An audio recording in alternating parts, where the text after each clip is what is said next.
നമസ്കാരം. 24 റൗണ്ടപ്പ് ആരംഭിക്കുന്ന സ്വാഗതം. ഞാൻ പ്രവിതാലക്ഷ്മി. വിശദമായ വാർത്തകളിലേക്ക്. അനധികൃത സ്വത്ത് സമ്പാദന കേസിൽ ADGP MR അജിത് കുമാർ ആരോപണമുക്തൻ. കവടിയാറിലെ വീട് നിർമ്മാണത്തിലും ഫ്ളാറ്റ് ഇടപാടിലും ക്രമക്കേടില്ല എന്ന് വിജിലൻസിന്റെ റിപ്പോർട്ട്. PB അൻവറിന്റെ ആരോപണങ്ങൾ വിജിലൻസ് തള്ളി. ഉമേഷ് ബാലകൃഷ്ണൻ ചേരുകയാണ് തിരുവനന്തപുരത്ത് നിന്ന്. ഉമേഷ്, വിജിലൻസിന്റെ കണ്ടെത്തൽ എങ്ങനെയാണ്? വിജിലൻസ് പ്രധാനമായും 3 ആരോപണങ്ങൾ, അതായത് MR അജിത് കുമാറിനെതിരെ PB അൻവർ ഉന്നയിച്ച 3 ആരോപണങ്ങളാണ് പരിശോധിച്ചത്. അത് കവടിയാറിൽ 6 കോടിയിലധികം രൂപ വില വരുന്ന വീട്, കൊട്ടാര സമാനമായ വീട് വിൽക്കുന്നു, അതിൽ അഴിമതിയുണ്ട്. രണ്ടാമത്, ഈ MR അജിത് കുമാർ സ്വന്തം ബന്ധുക്കളുടെയും സഹോദരങ്ങളുടെയും പേരിൽ വലിയ രീതിയിൽ ഭൂമിയും സമ്പാദ്യങ്ങളും കൂട്ടുന്നു, അതിൽ അഴിമതി പണമാണ്. ഒപ്പം 2016 കവടിയാറിൽ ഒരു ഫ്ളാറ്റ് വാങ്ങുകയും അത് 1 മാസം കൊണ്ട് തന്നെ ഇരട്ടി വിലയ്ക്ക് മറിച്ചു വിൽക്കുകയും ചെയ്തു. അത് കള്ളപ്പണം വെളുപ്പിക്കുന്നതിന്റെ ഭാഗമാണ്. ഈ 3 ആരോപണങ്ങളാണ് പ്രധാനമായും തിരുവനന്തപുരം വിജിലൻസ് SP അന്വേഷിച്ച് പ്രാഥമിക റിപ്പോർട്ട് ആദ്യഘട്ടത്തിൽ വിജിലൻസ് ഡയറക്ടർക്ക് കൈമാറിയപ്പോൾ അതിൽ ചില തിരുത്തലുകൾ, ചില വിശദാംശങ്ങൾ ചോദിച്ചുകൊണ്ട് തിരിച്ചയച്ചു. അതിനുശേഷം വീണ്ടും ആ വിശദാംശങ്ങൾ കൂടി പരിഹരിച്ച് വിജിലൻസ് ഡയറക്ടർക്ക് റിപ്പോർട്ട് കൈമാറുകയാണ് ഉണ്ടായത്. ഈ റിപ്പോർട്ട് വിജിലൻസ് ഡയറക്ടർ സർക്കാരിന് കൈമാറിയിട്ടുണ്ട്. സർക്കാർ റിപ്പോർട്ട് അംഗീകരിക്കുകയാണെങ്കിൽ DGP ആകുന്നതിലെ പ്രധാന തടസ്സം ഈ വിജിലൻസ് അന്വേഷണമായിരുന്നു. വിജിലൻസ് അന്വേഷണത്തിൽ കുറ്റവിമുക്തനാക്കുന്ന റിപ്പോർട്ട് സർക്കാർ അംഗീകരിച്ചു കഴിഞ്ഞാൽ MR അജിത് കുമാറിന് DGP ആകുന്നതിൽ തടസ്സം കൂടി മാറിക്കിട്ടും. പ്രഭിത. ശരി, ഉമേഷ് ബാലകൃഷ്ണനാണ് വിവരങ്ങൾ നൽകിയത്. അനധികൃത സ്വത്ത് സമ്പാദന കേസിൽ ADGP MR അജിത് കുമാർ ആരോപണ മുക്തനായിരിക്കുന്നു. വിവിധ അന്വേഷണങ്ങളിൽ വിജിലൻസ് ഇപ്പോൾ റിപ്പോർട്ട് സമർപ്പിച്ചിരിക്കുകയാണ്. PB അൻവറിന്റെ ആരോപണങ്ങൾ വിജിലൻസ് തള്ളുകയാണ്.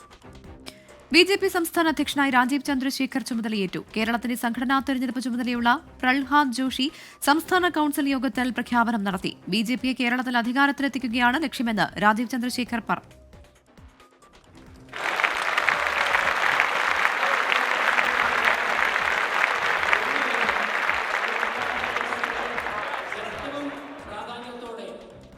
തിരുവനന്തപുരത്ത് ചേർന്ന സംസ്ഥാന കൌൺസിൽ യോഗത്തിലാണ് രാജീവ് ചന്ദ്രശേഖറിനെ സംസ്ഥാന അധ്യക്ഷനായി പ്രഖ്യാപിച്ചത്.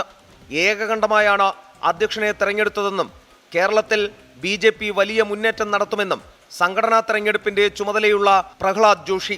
പദവിയിൽ അഭിമാനമെന്ന ചുമതല ഏറ്റെടുത്ത ശേഷം രാജീവ് ചന്ദ്രശേഖർ വികസിത കേരളമാണ് ലക്ഷ്യമെന്നും BJPയെ അധികാരത്തിലെത്തിച്ചേ മടങ്ങൂ എന്നും പ്രഖ്യാപനം. നമ്മുടെ ഹൈക്കമാൻഡും നമ്മുടെ പ്രഭാരിയും നിങ്ങളെല്ലാവരും തന്ന ദൗത്യം അധികാരത്തിൽ കൊണ്ടുവരാൻ, BJP NDAനെ അധികാരത്തിൽ കൊണ്ടുവരാനാണ് എന്റെ ദൗത്യം. ഇത് പൂർത്തീകരിച്ച് മാത്രമേ ഞാൻ മടങ്ങിപ്പോകുള്ളൂ. രാജീവ് ചന്ദ്രശേഖറിന്റെ വരവ് വലിയ മാറ്റമുണ്ടാക്കുമെന്ന് കേന്ദ്രമന്ത്രി സുരേഷ് ഗോപി. കേരളം BJPക്ക് ബാലികേറാമലയല്ലെന്ന് അധ്യക്ഷ സ്ഥാനമൊഴിഞ്ഞ K. സുരേന്ദ്രനും പറഞ്ഞു. നമ്മൾ കേരളം മൊത്തം ഭാരതത്തിന് വേണ്ടി, ശ്രീ നരേന്ദ്രമോദിക്ക് വേണ്ടി, അമിത്ഷാജിക്ക് വേണ്ടി, നിർമ്മല സീതാരാമന് വേണ്ടി, ശ്രീ രാജ്നാഥ് സിംഗിന് വേണ്ടി നമ്മൾ കേരളം മൊത്തം ഇങ്ങെടുക്കുവാൻ പോവുകയാണെന്ന് ആഞ്ഞടിച്ച് പ്രഖ്യാപിക്കണം. ഈ നിമിഷം ആ ഊർജം കൊണ്ട് നമുക്ക് നേട്ടങ്ങൾ കൊയ്തെടുക്കുവാനും സാധിക്കണം. കേരളം BJPക്ക് ബാലികേറ മലയാണെന്നാണ് ഇതുവരെ ഉണ്ടായിരുന്ന പ്രതീതി. എന്നാൽ കഴിഞ്ഞ 10 വർഷത്തിനിടയിൽ കേരളത്തിൽ ഇത് ബാലികേറ മലയല്ല, ഇവിടെയും കേരളത്തിലും BJPക്ക് സ്ഥാനമുണ്ട് എന്ന് തെളിയിക്കാൻ കഴിഞ്ഞ 15 വർഷത്തെ നമ്മുടെ അനുഭവം നമ്മുടെ മുമ്പിലുണ്ട്. അതേസമയം പുതിയ നായകനൊപ്പം കോർ കമ്മിറ്റിയിലും സംസ്ഥാന സമിതിയിലും അഴിച്ചുപണി വരും. ജില്ലാ സംസ്ഥാന ഭാരവാഹിത്വത്തിൽ സീനിയർ നേതാക്കൾക്കൊപ്പം യുവജനങ്ങൾക്കും കൂടുതൽ പ്രാതിനിധ്യം ലഭിക്കും. മുതിർന്ന നേതാക്കളായ ശോഭാ സുരേന്ദ്രൻ, V. മുരളീധരൻ, K. സുരേന്ദ്രൻ എന്നിവരുടെ പദവി ദേശീയ നേതൃത്വം തീരുമാനിക്കും. ദൈനംദിന പ്രവർത്തനങ്ങൾ കൈകാര്യം ചെയ്യാൻ ജൂണോടെ പുതിയ സംഘടനാ സെക്രട്ടറിയെ നിയോഗിച്ചേക്കും. തദ്ദേശ തെരഞ്ഞെടുപ്പാണ് രാജീവ് ചന്ദ്രശേഖറിന് മുന്നിലെ ആദ്യ വെല്ലുവിളി. എസ് ശ്രീകാന്ത്, 24, തിരുവനന്തപുരം. കേരളത്തിലൊരു മാറ്റം കൊണ്ടുവരിക ലക്ഷ്യമെന്ന് BJP സംസ്ഥാന അധ്യക്ഷൻ രാജീവ് ചന്ദ്രശേഖർ 24നോട്. വികസനത്തിന്റെ സന്ദേശം എല്ലായിടത്തും എത്തിച്ച മാറ്റം കൊണ്ടുവരും. എല്ലാവരും ഒരുമിച്ച് കൊണ്ടുപോകുന്ന ടീമായിരിക്കും ഉണ്ടാവുക. BJPയിൽ തനിക്കായി ഒരു ടീമും ഉണ്ടാകില്ല എന്നും രാജീവ് ചന്ദ്രശേഖർ പറഞ്ഞു. 24 എക്സ്ക്ലൂസീവ്. BJPന്റെ ടീം ഉണ്ടാവും. അത് എൻ്റെ ടീമാണോ വേറെ ആരുടെ ടീമോ അങ്ങനെ ഒരു ടീമുമില്ല. ഒരു ടീം ഉണ്ടാവും. ആ ടീം, ഞങ്ങളുടെ ലീഡർഷിപ്പ് ടീമും എല്ലാവരും ഇരുന്ന് തീരുമാനിച്ച് കൂടെ കൊണ്ടുപോകുന്ന ഒരു ടീമായിരിക്കും. അതിൽ പുതിയ ടീമും പഴയ ടീമും ഒന്നും ഉണ്ടാവും. അങ്ങനെ ഐഡിയോളജിക്കൽ ഒരു ലക്ഷ്യം, ഒരു ദൗത്യം എന്ന് പറയുന്നത് ഇവിടെ മാറ്റം കൊണ്ടുവരാൻ, നമ്മുടെ കേരളത്തിനെ ഒരു പുതിയ ട്രജക്ടറിയിൽ, ഒരു വികസിത കേരളത്തിൻ്റെ ട്രജക്ടറിയിൽ ഇടാനാണ്. ദേശീയ കൌൺസിൽ അംഗങ്ങളായി 30 പേരെ പ്രഖ്യാപിച്ച് BJP. PC George, Padmaja Venugopal, KS Radhakrishnan, P Sudheer, Shobha Surendran, C Krishnakumar തുടങ്ങിയവർ ദേശീയ കൌൺസിൽ അംഗങ്ങളായി കേരളത്തിൽ നിന്ന് തിരഞ്ഞെടുക്കപ്പെട്ടു. സംസ്ഥാന പ്രസിഡന്റ് തിരഞ്ഞെടുപ്പിനൊപ്പം ദേശീയ കൌൺസിലിലേക്കും നാമനിർദ്ദേശ പത്രിക സ്വീകരിച്ചിരുന്നു. 30 പേരാണ് പത്രിക നൽകിയത് എന്നും എല്ലാവരെയും തിരഞ്ഞെടുത്തവരായും വരണാധികാരി അഡ്വക്കേറ്റ് നാരായണൻ നമ്പൂതിരി അറിയിച്ചു.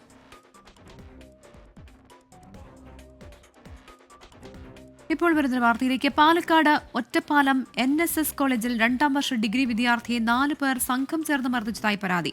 2ാം വർഷ ഹിസ്റ്ററി വിദ്യാർത്ഥിയായ കാർത്തിക്കിനാണ് മർദ്ദനമേറ്റത്.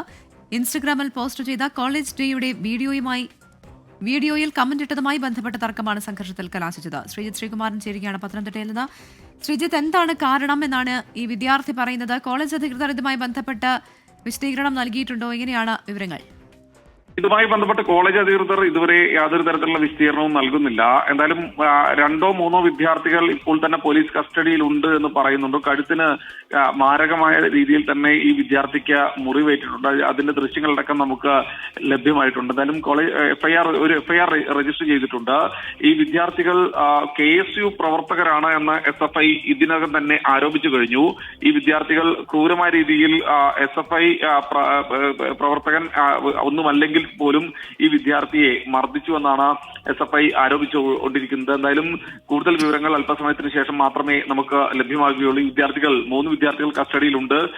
കോളേജ് ഡേയുമായി ബന്ധപ്പെട്ട് ആ വീഡിയോയിൽ ഒരു മോശം കമന്റ് ഈ വിദ്യാർത്ഥി ഇട്ടു എന്ന പേരിലാണ് ഈ ആക്രമണം നടന്നതെന്നാണ് മനസ്സിലാക്കുന്നത്.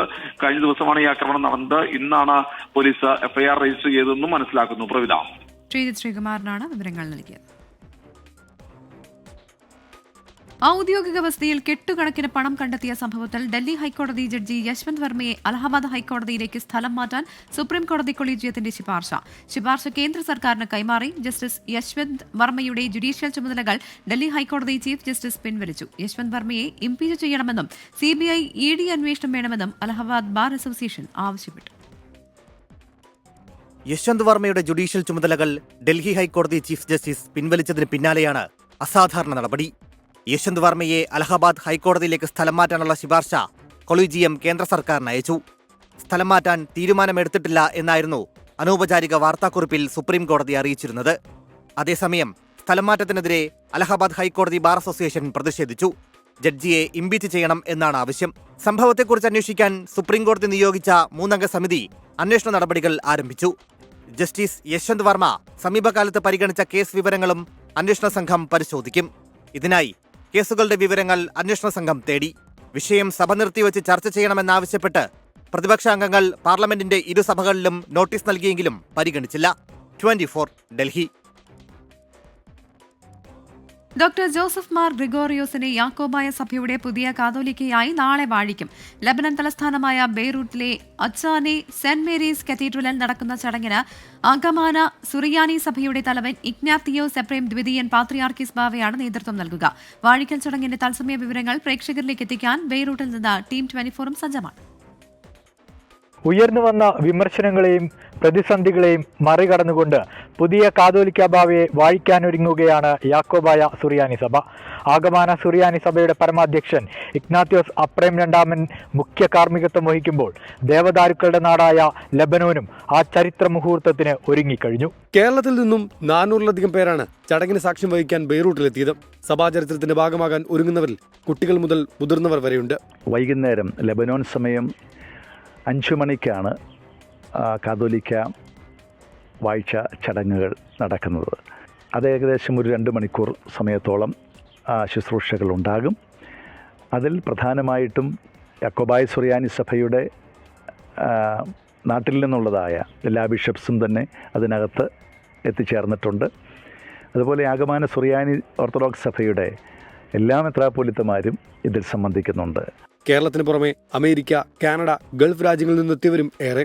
കാലം ചെയ്ത ബസേലിയോസ് തോമസ് പ്രഥമൻ കാതോലിക്ക ബാവയുടെ പിൻഗാമിയായാണ് ഡോക്ടർ ജോസഫ് മാർ ഗ്രിഗോറിയസിനെ കാതോലിക്ക സ്ഥാനത്തേക്ക് വാഴിക്കുന്നത്.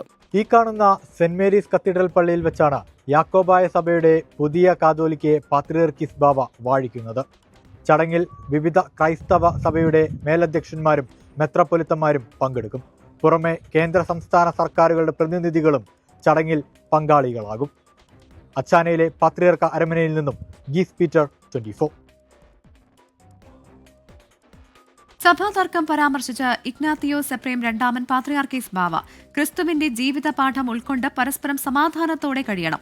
കാതോലിക്ക വാഴിക്കൽ യാക്കോബായ സഭയ്ക്ക് ചരിത്രപരമായ നിമിഷമാണെന്നും പാത്രിയാർക്കീസ് ബാവ പറഞ്ഞു. ബെയ്റൂട്ടിൽ നിന്ന് ഗീസ് പീറ്റർ തയ്യാറാക്കിയ report. I want to assure our people in Malankara of our spiritual care, fatherly love and blessings and prayers on behalf of all of you, and to assure you that we will always be ready to do whatever it takes and to sacrifice anything and everything for the benefit of our people, people that have witnessed to their faith throughout the centuries with dedication and with love of God and love of the neighbor. സംസ്ഥാനത്തെ ലഹരി വ്യാപനം തടയാൻ കർമ്മ പദ്ധതികളുമായി സർക്കാർ രൂപരേഖ തയ്യാറാക്കുന്നതിന് chief സെക്രട്ടറിയുടെ അധ്യക്ഷതയിൽ സെക്രട്ടറി തല സമിതി രൂപീകരിക്കാൻ മുഖ്യമന്ത്രി വിളിച്ച ഉന്നതതല യോഗത്തിൽ തീരുമാനിച്ചു. LP ക്ലാസുകൾ മുതൽ തന്നെ ലഹരിവിരുദ്ധ ബോധവൽക്കരണം തുടങ്ങണമെന്ന് യോഗത്തിൽ മുഖ്യമന്ത്രി നിർദ്ദേശിച്ചു. സംസ്ഥാനത്തെ ലഹരി വ്യാപനം തടയുന്നതിനായി ജനകീയ ക്യാമ്പയിന് തുടക്കമിടാനാണ് സർക്കാരിന്റെ തീരുമാനം. ഇപ്പോൾ ലഹരിക്കെതിരെ നടക്കുന്ന എല്ലാ പ്രചാരണ പരിപാടികളും സംയോജിപ്പിച്ച് ഏപ്രിൽ മാസം മുതൽ അതിവിപുലമായ ലഹരി വിരുദ്ധ ക്യാമ്പയിൻ നടപ്പാക്കുമെന്ന് മുഖ്യമന്ത്രി പിണറായി വിജയൻ അറിയിച്ചു. ലഹരി വിരുദ്ധ ക്യാമ്പയിന്റെ ഭാഗമായിട്ട് നമുക്ക് എന്തൊക്കെ ചെയ്യാൻ സാധിക്കും, അതാണ് നമ്മൾ ആലോചിക്കുന്നത്. വിവിധ വകുപ്പുകൾ കൂടിച്ചേർന്നുകൊണ്ടുള്ള ഒരു സംവിധാനമായിരിക്കും. അത് വിമുക്തി മാത്രമായാൽ പോരാ എന്നാണ് എനിക്ക് തോന്നുന്നത്. അപ്പൊ അതിന് പറ്റുന്ന ഒരു നടപടി നമ്മളെന്താണുള്ളത്. കുട്ടികളെ കായിക രംഗത്ത് ആകർഷിക്കാൻ കൂടുതൽ പരിപാടികൾ സംഘടിപ്പിക്കും. ഹോസ്റ്റലുകളും പൊതുയിടങ്ങളും ലഹരി മുക്തമാണെന്ന് ഉറപ്പാക്കാനുള്ള നടപടികൾ കൈക്കൊള്ളാനും മുഖ്യമന്ത്രി നിർദ്ദേശം നൽകി. പോലീസിന്റെയും എക്സൈസിന്റെയും സംയുക്ത എൻഫോഴ്സ്മെന്റ് കൂടുതൽ ഫലപ്രദമാക്കും. മയക്കുമരുന്ന് സാന്നിധ്യം കണ്ടെത്താനുള്ള ആധുനിക ഉപകരണങ്ങൾ വാങ്ങാനും സ്നിഫർ ഡോഗുകളുടെ സാന്നിധ്യം വർദ്ധിപ്പിക്കാനും മുഖ്യമന്ത്രി നിർദ്ദേശിച്ചു. ഓൺലൈൻ ലഹരി വ്യാപാരം തടയാനുള്ള നടപടികൾ ശക്തമാക്കും. എയർപോർട്ട്, റെയിൽവേ, തുറമുഖം എന്നിവ കേന്ദ്രീകരിച്ച പരിശോധന ഊർജിതമാക്കും. കൊറിയറുകൾ, പാഴ്സലുകൾ, ടൂറിസ്റ്റ് വാഹനങ്ങൾ തുടങ്ങി കേരളത്തിന്റെ അതിർത്തിയിലേക്ക് കടന്നുവരുന്ന വാഹനങ്ങൾ പരിശോധനയ്ക്ക് വിധേയമാക്കണമെന്നും മുഖ്യമന്ത്രി നിർദ്ദേശിച്ചു. ലഹരി വ്യാപനം ചെറുക്കുന്നതിനായി സമഗ്ര രൂപരേഖ തയ്യാറാക്കുന്നതിനായി സെക്രട്ടറിതല സമിതി രൂപീകരിക്കും. ചീഫ് സെക്രട്ടറിയുടെ നേതൃത്വത്തിലാകും സമിതി. രൂപരേഖ മന്ത്രിതല സമിതി ചർച്ച ചെയ്ത തീരുമാനത്തിലേക്ക് പോകും. ഈ മാസം 30-ന് വിദഗ്ധരുടെയും വിദ്യാർത്ഥി യുവജന സംഘടനകളുടെയും സിനിമാ, സാംസ്കാരിക, മാധ്യമ മേഖലകളിലെ സംഘടനകളുടെയും അധ്യാപക രക്ഷകർത്താ സംഘടനകളുടെയും യോഗവും നടക്കും. 24 തിരുവനന്തപുരം. കോഴിക്കോട് ബാലുശ്ശേരി പനായൽ മകൻ അച്ഛനെ വെട്ടിക്കൊലപ്പെടുത്തി. ചാണറയിൽ അശോകനാണ് മരിച്ചത്. സംഭവത്തിൽ മകൻ സുധീഷിനെ പോലീസ് കസ്റ്റഡിയിലെടുത്തിട്ടുണ്ട്. അതേസമയം പ്രതിയെ പോലീസ് പിടികൂടുന്ന ദൃശ്യങ്ങൾ 24 ലഭിച്ചു. ആ ദൃശ്യങ്ങളിലേക്ക്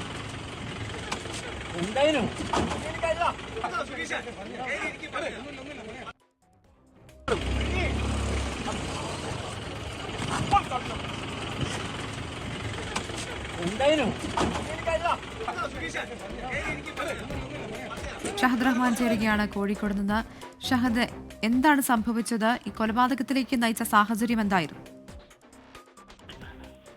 പ്രവിത, അല്പസമയം, അതായത് 8 മണിയോട് കൂടിയിട്ടാണ് ഈ വാർത്ത പുറം ലോകം അറിയുന്നത്. പക്ഷെ നിലവിൽ അവിടെയുള്ള നാട്ടുകാരും അതുപോലെ തന്നെ പോലീസും ഒക്കെ പറയുന്നത് ഈ മരണം വൈകിട്ടോടെ സംഭവിച്ചിട്ടുണ്ടായേക്കാം എന്നുള്ളൊരു കാര്യമാണ്. കാരണം ഈ വീട്ടിൽ വെളിച്ചം കാണാതായപ്പോൾ, സന്ധ്യാസമയമായപ്പോൾ വീട്ടിൽ വെളിച്ചം കാണാതായപ്പോൾ അയൽവാസികൾ എന്താണ് കാരണമെന്ന് തിരക്കിയതാണ്.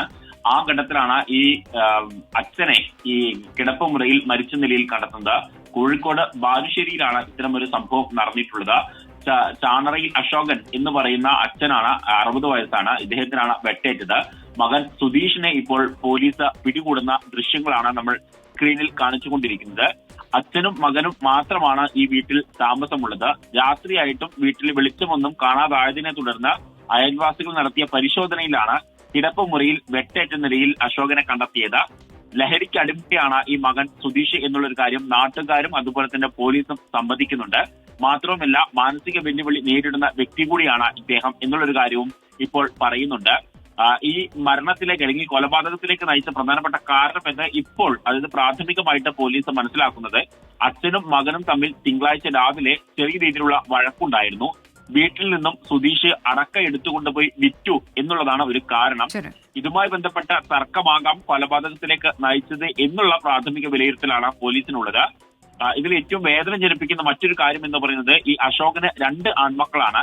2 പേരും ചെറിയ രീതിയിൽ മാനസിക വെല്ലുവിളി നേരിടുന്നവരാണ്. അശോകന്റെ ഭാര്യ ശോഭനയെ 13 വർഷം മുൻപ് ഇളയ മകൻ കൊലപ്പെടുത്തിയിട്ടുണ്ടായിരുന്നു. തുടർന്ന് ലഹരിക്കടിമയായ അതേസമയം തന്നെ മാനസിക വെല്ലുവിളി നേരിടുന്ന മകനാണ് അച്ഛനെ വെട്ടിക്കൊലപ്പെടുത്തിയത്. അച്ഛനും മകനും മാത്രമാണ് നിലവിൽ വീട്ടിലുണ്ടായിരുന്നത്. അയൽവാസികൾ നടത്തിയ അന്വേഷണത്തിലാണ് അച്ഛൻ വെട്ടേറ്റ് മരിച്ച നിലയിൽ കണ്ടെത്തിയത്. ഷഹദ് റഹ്മാനാണ് വിവരങ്ങൾ നൽകിയത്. അക്രമത്തിനും ലഹരിക്കുമെതിരെ 24 ജനകീയ പ്രതിരോധ യാത്ര തുടരുന്നു. ജനഹൃദയങ്ങൾ കീഴടക്കി SKN40. VPS Lakeshore presents SKN40, presented by VPS Lakeshore, co-presented by Lulu Group India, Ujala Fabric Conditioner, co-powered by MyG Future, Xylem Learning App, Indian Institute of Commerce, Lakshya, celebrating partners, Joya Lucas, Jain deemed to be University Kochi, VKC Dibon, Swayamvara Silks, NIMS, a unit of NI Educational Trust, MGM Educational Institutions, Medimix, Benny's Royal Tours Private Limited, Rich Max Finvest, G-Tech Computer Education, Milma, New Rajasthan Marbles.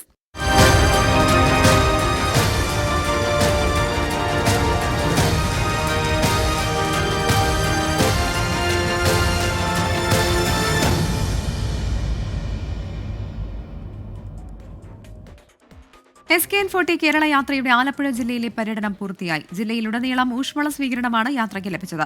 ലഹരിവിരുദ്ധ സന്ദേശം ഉറപ്പിച്ച് യാത്ര കോട്ടയം ജില്ലയിലേക്ക് പ്രവേശിപ്പിച്ചു. മാവേലിക്കരയിൽ നിന്ന് ആരംഭിച്ച പര്യടനം തുറവൂരിൽ സമാപിച്ചപ്പോൾ ലഹരി വിരുദ്ധ സന്ദേശയാത്രയുടെ ഭാഗമായത് ആയിരക്കണക്കിന് ആളുകൾ.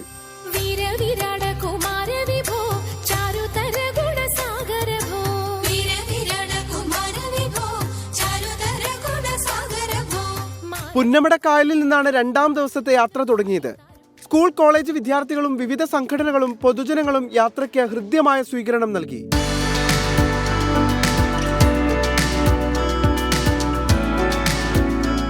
സ്കൂളുകളിൽ നമ്മൾ എൻ്റെ സൈക്കോളജിക്കലായിട്ട് പല കാര്യങ്ങളും നമ്മൾ ചെയ്യുന്നുണ്ട്. ഇപ്പോൾ ഉദാഹരണത്തിന് ഇപ്പോൾ ഈ കുട്ടികളിൽ മിക്കവരും അവരുടെ ഒരു ഫ്രസ്ട്രേറ്റഡ് മൈൻഡ് കാരണമാണ് ഇത് ഉണ്ടാകുന്നുള്ളതാണ് പൊതുവെ ഇപ്പോൾ വിലയിരുത്തി വരുന്നത്. നഗര ഗ്രാമ വ്യത്യാസമില്ലാതെ പടർന്നു പിടിക്കുന്ന ലഹരി എന്ന വിപത്തിനെതിരെ ഇടറാത്ത ശബ്ദമാണ് ആലപ്പുഴ ജില്ലയിൽ SKN40 കേരള യാത്ര പകർന്നു നൽകിയത്. തുറവൂർ തൈക്കാട്ടുശ്ശേരി പാർക്കിൽ നടന്ന സമാപന സമ്മേളനത്തിൽ 100 കണക്കിന് ആളുകൾ പങ്കാളികളായി. നമ്മൾ ഒന്നിച്ചൊരു കടൽ പോലെ, ഒന്നിച്ചൊരു അലകടൽ പോലെ, ഒരു ജനസാഗരം പോലെ നമ്മൾ ഒഴുകി നമ്മുടെ നാട്ടിലെ സമാധാനം കെടുത്തുന്നവൻ്റെ മുഖം നമ്മൾ നോക്കില്ല എന്നൊരു തിരിച്ചറിവ് നമുക്കുണ്ടെങ്കിൽ സർക്കാരിനും പൊതുജനങ്ങൾക്കും പ്രതിപക്ഷത്തിനും എല്ലാം കക്ഷി രാഷ്ട്രീയം നോക്കാതെ ഇക്കാര്യത്തിൽ ഇടപെട്ടേ മതിയാകൂ. സമാപന സമ്മേളനത്തോടെ കേരള യാത്ര കോട്ടയം ജില്ലയിലേക്ക് പ്രവേശിച്ചു. വൈക്കത്ത് നിന്ന് good morning with R Sreekandan Nair ഷോയോടെ കോട്ടയം ജില്ലയുടെ വിവിധ പ്രദേശങ്ങളിലേക്ക് 2 ദിവസം നീണ്ടു നിൽക്കുന്ന പര്യടനത്തിന് തുടക്കമാകും. 24 ആലപ്പുഴ. IPL ലക്നൌവിനെതിരെ ഡൽഹി ക്യാപിറ്റൽസിന് 1 വിക്കറ്റിന്റെ ത്രസിപ്പിക്കുന്ന ജയം. 210 റൺസ് വിജയലക്ഷ്യം. 3 പന്ത് ബാക്കി നിൽക്കെയാണ് ഡൽഹി മറികടന്നത്. പുറത്താകാതെ 66 റൺസ് എടുത്ത അശുതോഷ് ശർമ്മ ഡൽഹിയുടെ വിജയശില്പിയാണ്. അനിൽ വാസുദേവ് ചേരുകയാണ് സ്പോർട്സ് ഡെസ്കിൽ നിന്ന്. അനിൽ, ഡൽഹിയെ സംബന്ധിച്ച് ഒട്ടും എളുപ്പമായിരുന്നില്ല ഈ ജയം. പൊരുതി നേടിയ ജയമെന്ന് തന്നെ പറയാമല്ലേ? തീർച്ചയായും ഈ IPL സീസൺ തുടങ്ങിയതിന് ശേഷമുള്ള 4ാം മത്സരമാണ്. ആ 4ാം മത്സരമാണ് ഇതുവരെയുള്ളതിൽ ഏറ്റവും ത്രസിപ്പിക്കുന്ന ജയം നേടിയിരിക്കുന്നത്, അല്ലെങ്കിൽ ഒരു ത്രില്ലർ പോരാട്ടമായി മാറിയിരിക്കുന്നത്. 210 റൺസ് വിജയലക്ഷ്യം പിന്തുടർന്ന ഡൽഹിക്ക് 7 റൺസ് എടുക്കുന്നതിനിടെ 3 വിക്കറ്റ് നഷ്ടമായി. പിന്നീട് 65 റൺസ് എടുക്കുന്നതിനിടെ 5 വിക്കറ്റ് നഷ്ടമായി. ഒരു കൂറ്റൻ തോൽവി ഡൽഹി വഴങ്ങുമെന്ന് തോന്നിക്കുന്ന ഘട്ടത്തിലാണ് ക്രിസ്റ്റൻ ചപ്സും ഒപ്പം അശുതോഷ് ശർമ്മയൊക്കെ ചേർന്ന് അവരെ നാടകീയമായ ഒരു ജയത്തിലേക്ക് നയിച്ചത്. അശുതോഷ് ശർമ്മയുടെ പുറത്താകാതെ നേടിയ 66 റൺസാണ് ഈ ഡൽഹിക്ക് എങ്ങനെ ഒരു അവിശ്വസനീയ ജയം സമ്മാനിച്ചത്. 31 പന്തിൽ 5 4ഉം 5 6ഉം ഉൾപ്പെടെയാണ് അശുതോഷ് ശർമ്മയുടെ ഈ 66 റൺസ്. ഒപ്പം തന്നെ ട്രിസ്റ്റൻ സ്റ്റബ്സ് 34 റൺസ് എടുത്തപ്പോൾ വിബ്രാജ് നിഗം 39 റൺസോടെ ഈ ജയത്തിൽ നിർണായക പ്രകടനം കാഴ്ചവെച്ചു. ഒരു ഘട്ടത്തിൽ 9 വിക്കറ്റ് വീണപ്പോൾ ഇനി ഡൽഹിക്ക് ഒരു തിരിച്ചുവരവ് ഉണ്ടാകില്ല എന്ന കരുതിയ ഘട്ടത്തിൽ ഏറ്റവും അവസാന ഓവറിൽ 6 പന്തിൽ 6 റൺസാണ് വേണ്ടിയിരുന്നത്. ആ ഘട്ടത്തിൽ ലക്നൌവിൻ്റെ ക്യാപ്റ്റന് ഒരു ഋഷഭ് പന്തിന് ഒരു സ്റ്റംപിംഗ് മിസ്സാക്കിയതും ലക്നൌവിന് തിരിച്ചടിയായി. ഒടുവിൽ സിക്സർ പറത്തി 19.3 പന്തിൽ സിക്സർ പറത്തിയാണ് അശുതോഷ് ശർമ്മ ടീമിന് ജയം സമ്മാനിച്ചത്. അനിൽ വാസുദേവാണ് വിവരങ്ങൾ നൽകിയത്. IPL ലക്നൌവിനെതിരെ ഡൽഹി ക്യാപിറ്റൽസിന് ഒരു വിക്കറ്റിനെ ത്രസിപ്പിക്കുന്ന ജയം.